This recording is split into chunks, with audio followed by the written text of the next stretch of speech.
Beloved, hi.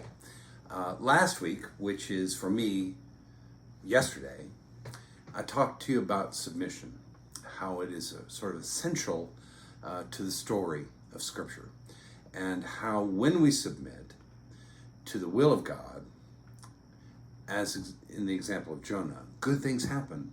And sometimes even when we submit, we're not very happy about it. But it isn't because good things don't happen, because they do. And this whole thought about submission came to me when I saw a short little video starring Bertrand Russell. Now, if you don't know Bertrand Russell, there's no big reason why you should, except that Bertrand Russell was not only a Nobel Prize winning winner in literature, he was also a mathematician and a philosopher. And computer science and artificial intelligence, the metaverse, and all of the things that we're talking about is in part due to him. Very bright guy. Anyway, he was interviewed in 1959, before I was born. And he said, he was asked, if you were to put something into a time capsule that would only be discovered 1,000 years from now, what would you put in it that you'd like for people to remember? And he said, well, there are two things. One is intellectual and one is moral. And the intellectual statement that he wants people 1,000 years from now to remember is this, and I quote, when you are studying any matter or considering any philosophy, ask yourself only what are the facts and what is the truth that the facts bear out. Never let yourself be diverted either by what you wish to believe or by what you think would be a beneficial effect if it were to be believed, but only and solely look at what are the facts. So 1 and 1 is 2. That's a fact, right? And they also exist in nature, although 1 and 1 are abstract concepts, but they represent pretty closely what happens in nature. There are two things here. Put them together, I have 2. 1 and 1 is 2. That's a fact. The other thing was moral. And what he said here was, love is wise, hatred is foolish. In this world, we are getting more and more interconnected. Remember, this is 1959. And imagine, I think you can, how much more interconnected we all are. How much more dependent we are upon one another, and how much more we have access to the thoughts of one another. We are far more interconnected than he was in 1959. And what he says about that is that we have to learn to tolerate each other.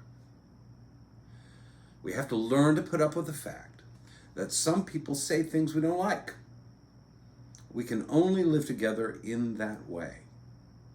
But if we are to live together and not die together, we must learn a kind of charity and a kind of tolerance, which is absolutely vital to the continuation of life on this planet. That's 1959, and here we are in 2022, and the fact is that we have the capacity to destroy this planet.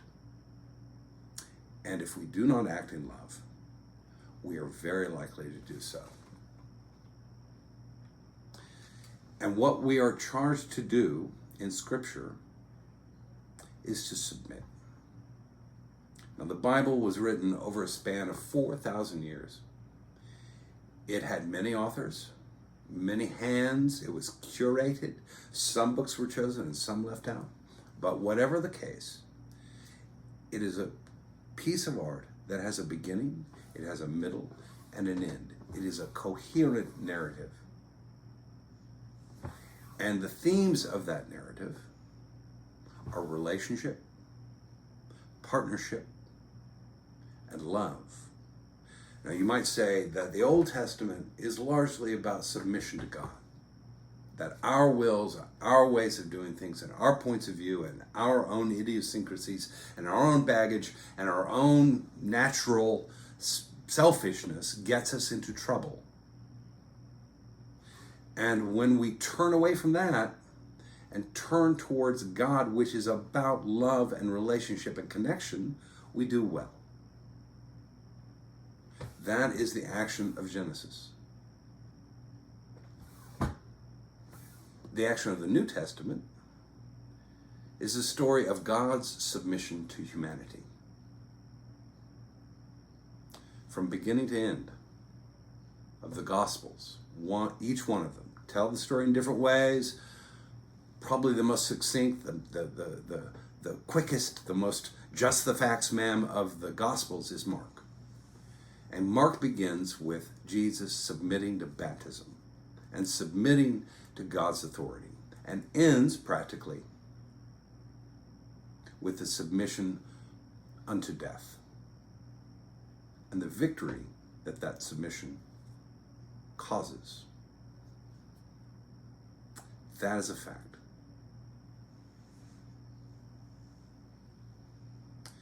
What I have found is when I make those words action, my life improves.